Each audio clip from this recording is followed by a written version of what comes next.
I'm your girl, Latoya Francis, and you're listening to the On My Soapbox podcast.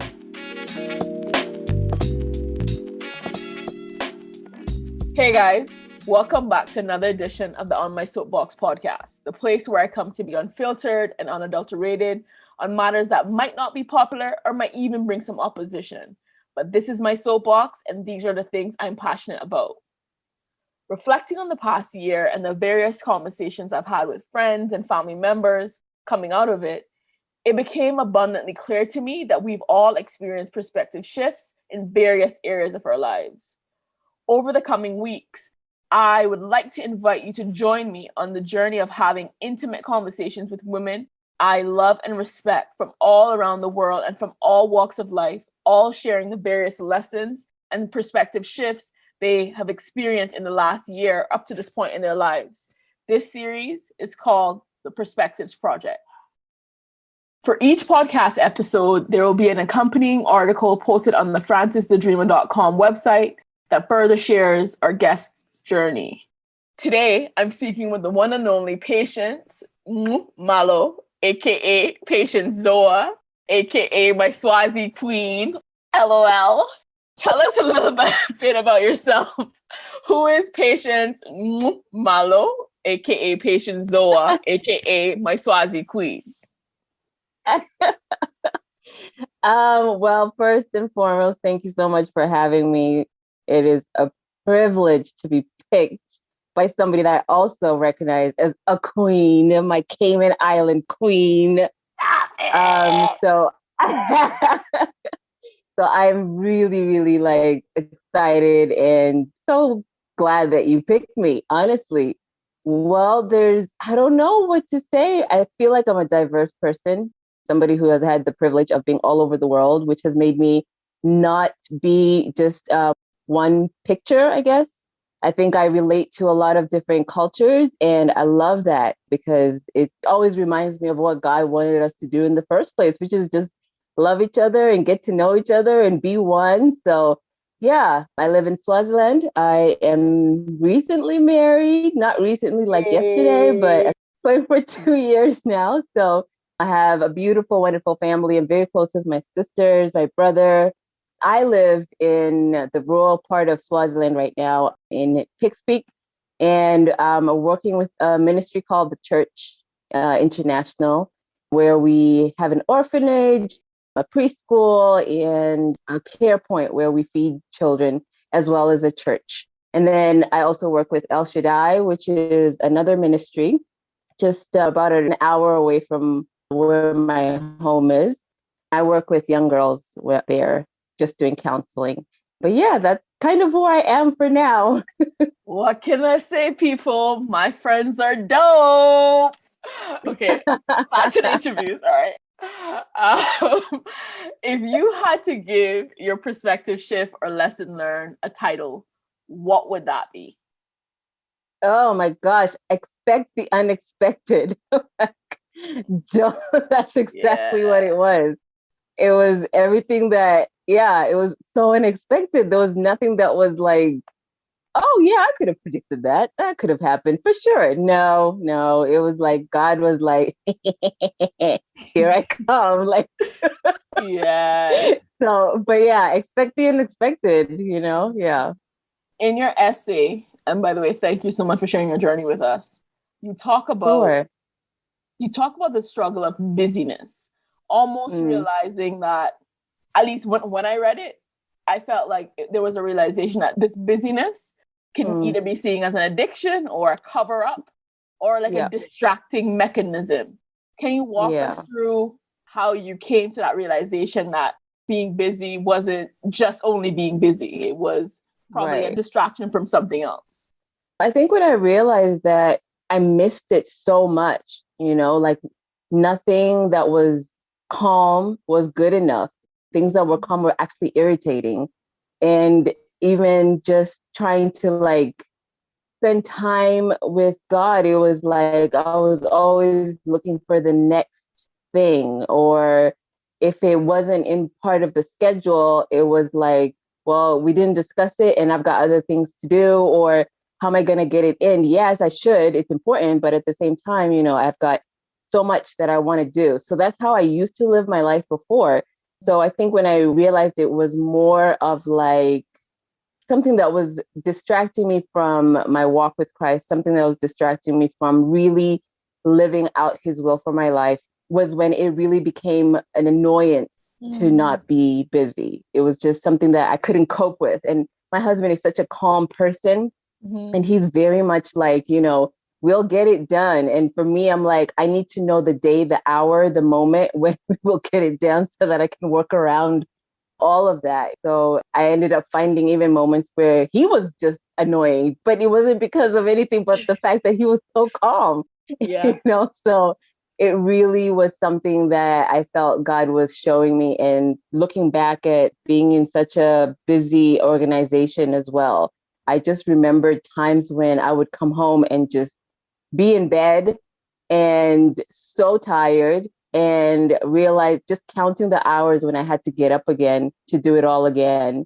So there was really no more joy. And then last few months working for the organization were quiet. And in that moment, I felt kind of like I wasn't being useful at all, just because. And it was only quiet because there wasn't much to do in that month, in that particular month. Not that it was like that always, but in that particular month. But experiencing that made me feel like, oh, goodness, there must be hiding some kind of work for me, or I'm not good enough, or I'm not doing something. And they've decided that we're just going to put her on the back burner or something. I couldn't just kind of breathe in that moment and just be like, okay, maybe Lord, God just wants things to be quiet right now. He wants to teach me something, or what's his will for this month? It was never like me going back to find out what his will was. It was always like, no, there's a reason why this is happening. So, yeah. Yeah, no, dope. In your essay, you also talk about this idea of, again, my interpretation of it is the blessing of isolation. And even as I call it the blessing of isolation, I'm also aware that right now, and even when I say right now, just still coming out of COVID or navigate our way through that, a lot of people were driven into depression because of isolation. And so I guess what I want you to share with us is, why was this thing that caused many such like heartaches, depression, how did it become a blessing for you? I think I would have to say, because I've been so busy before, I wasn't taking time to be quiet and be still. And I noticed when I was quiet and I was still, God would always bring someone or something that would allow me to use my talent or use the wisdom that he's given me to bless them. And it was in the isolation of COVID. It wasn't any other time that I really remember it. It was every single thing that allowed me to find the blessing in isolation came during COVID. I would be just sitting outside my porch, and an old grandmother would come just to visit, because my husband is a pastor. So sometimes they just come and they visit. So they would come and visit. And in that time, just speaking to them, there were so many blessings through that. There were so many times where I was encouraging them, or they were encouraging me. There were times where I would be like, okay, well, I'm going to go visit a friend. And when I visit that friend, because I had the time, I made the time, the isolation gave me that time, it safely, of course. I would visit and they would just bless our kids with clothes. So I was like, if I was too busy to visit my friends, this blessing wouldn't have come for all the children. If I had been not feeling like, okay, well, I want to walk outside my house and meet this friend, because we are isolated, but you have your people that you're close with too. You can still go visit quickly and come back. And I think in that moment also, like just those specific moments where I wasn't looking for anything, I was just kind of trying to be obedient to the rules as much as possible. I feel like God saw that I was being still, that I was following direction, and he would just bring people and situations. And even that, just when you only have just the phone to talk to people, you tell them everything that you're going through or everything that you're feeling, and somebody had an answer, somebody had something to help with. So I think that's probably when I saw that being isolated has actually made me aware of other people or made me aware of how God can really use my life. It doesn't have to be busy all the time. It doesn't have to be about being somebody who's accomplished all the Mhm. time. Like he really can work in the stillness, you know? Yeah. That's so good. We know that change is inevitable, yet as human beings, we sometimes fight hard against it, right? We don't want to embrace change. Yeah. And on your journey through the season, like you said, if you could give your perspective shift a name, it would be expect the unexpected. Is that what you said? Yes. So, Yes. and I feel like to be in that frame of mind is to be open to change. So, on your journey through the season, how did embracing change lead you to your perspective shift? And was embracing change easy for you to do? Embracing change was not easy because I always say I got married and then COVID hit, and I really had to embrace change, but it wasn't easy. I got married and then so many other things happened. I wasn't at the kind of job that I was always used to, or I Mhm. had to get used to a totally different community also. And they didn't know me. They knew my husband, but they didn't know me. So there was a lot of change that I had to get used to. It wasn't just the change of like the different things that God was doing in my life, but everything that was now a part of my life, which was the new people, the new community, everything. So it wasn't easy to embrace change, but it was good. It was good in the sense that I really had a longing for so long to see what else God has out here for me.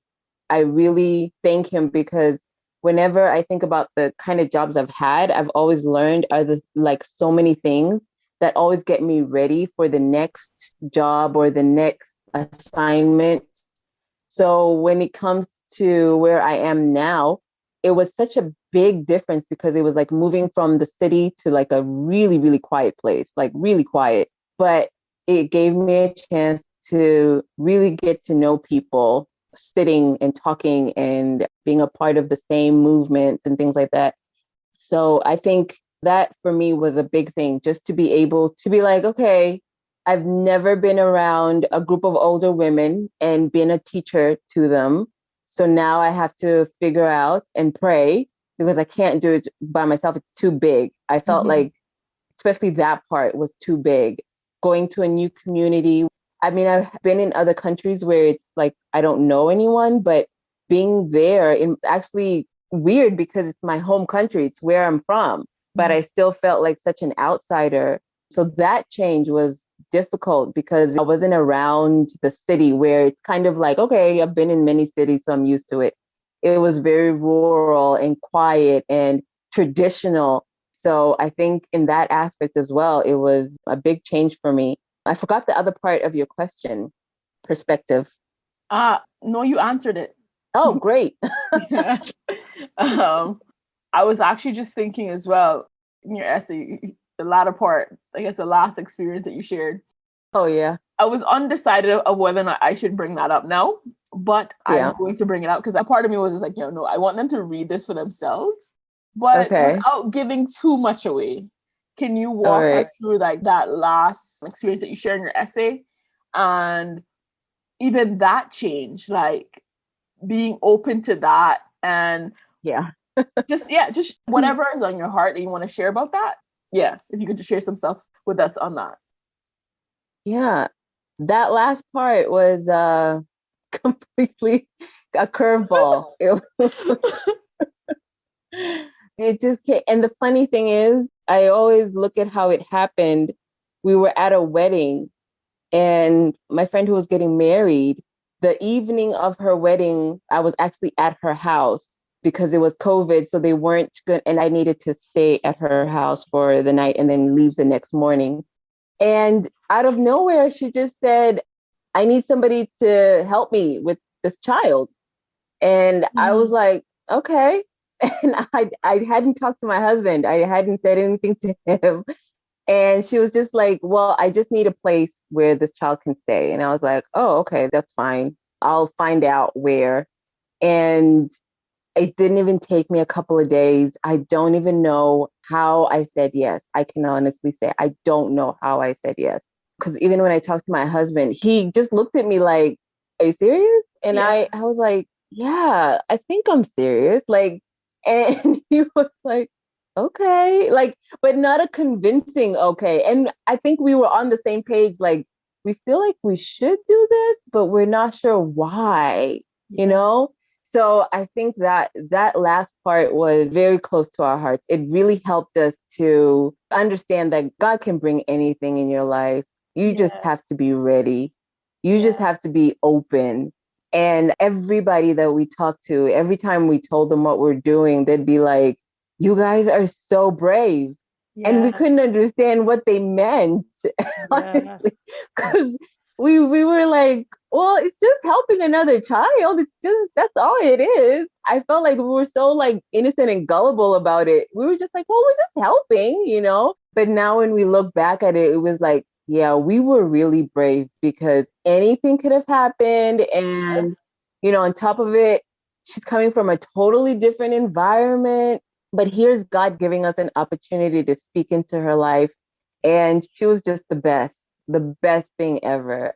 She was completely everything I said she was. So inclusive, so lovable, and just ready to receive love. You could tell like she really wanted that. She wanted Mhm. that love. And so I think God was just showing us that I'm going to do things that are so out of this world that I am Yeah. telling you now, be prepared. Be prepared for anything. So, and there were so many people also who were like, you shouldn't do this. Yeah. Very many who were like, you guys shouldn't do this. Even in my own family, it was like, this is like, you don't even have your own kids. Like, why would you want to do this?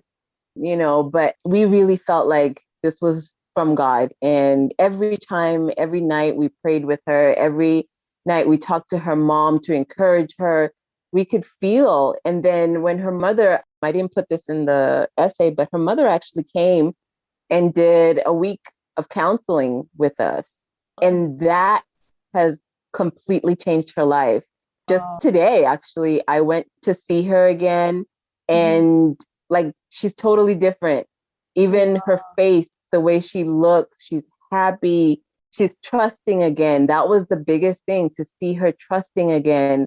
And I had given her an assignment to pray about the type of person that she wants in her life.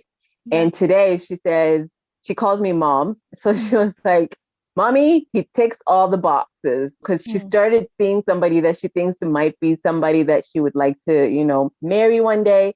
And she was like, "He ticks all the boxes." And I was just like, "That's good. At least, even if you guys don't work out, but you can see that you need Yeah. to have a picture of what you want and present that picture to God and be like, you know, is Yeah. this the right person? Are these the things I should be searching for?" So that part it was an amazing experience. Yeah, I don't know what else to say about that. No, that's good. You said a whole lot. I think just to kind of close us off, it's for those people who might be having a hard time kind of embracing change or being open to what God might be wanting to do in their life in this season. Do you have any type of encouragement for them or advice? Don't think about it too much.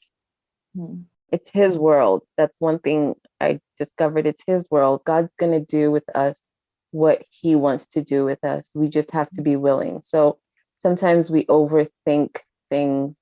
And I truly feel like if I hadn't just given everything to him and asked him to just be the one to give me the answers, I don't think any of the stuff would have happened. If I hadn't looked at isolation the way I ended up looking at it, I think I could also have been one of those people who was just clinically depressed or irritated all the time or something. So I think I would say, yeah, change is going to come, but God wants to do things that are different. And I feel like that's what he's been doing in our lives those last few years, these last 2 years, is he's trying to do different things. He's trying to help us to see that he wants to do things differently. I heard somebody say with these new age kids or millennials, I'm not sure what they call them, but most of them don't want old school church. They just want Jesus, you know? Yeah. And when I heard that, I was like, and that's totally different from what most of us grew up in. But that's it. You know, he wants to do something different. You just have to, don't overthink it. Be ready to be brave. That's basically what I think I would say is just don't overthink it and be ready to be brave, because he wants to completely just blow our minds. And I think he's doing that. Yeah. Ah, so good. Well, before we go, we want to leave you with this. 1 Corinthians 8:3 says, "But if anyone loves God truly, with affectionate reverence, prompt obedience, and grateful recognition of his blessings, he is known by God, recognized as worthy of his intimacy and love, and he's owned by him." 1 Corinthians 2:16 also says, "For who has known the mind and the purposes of the Lord so as to instruct him? But we have the mind of Christ, to be guided by his thoughts and purposes." Patience, thank you so much for sharing with us today. It was a pleasure having you. Thank you so much for having me. It was so much fun. I really enjoyed this. And we would love to hear about your experiences with change, your experiences with isolation in this COVID season. After hearing about Patience's journey, is there any way that you could be thinking about your situation differently? Could it be a blessing in disguise? Could God be trying to get you to be still and to hear what he has for you in this season? Be sure to check out Patience's article on francisdreamer.com. You'll get the full story, the full scoop, even that last experience that we talked about in code. You'll be able to read that in full for yourself and be blessed by that. You can also find Patience on Instagram. Her handle is at Mrs. That's MRS. Love. And all of her information, where you can find her, that'll be in the description below. Yeah. Thanks again, Patience, for joining us today. Thank you. Thank you for listening to the On My Soapbox podcast. I'm your girl, Latoya Francis. Until next time, stand for something or fall for anything.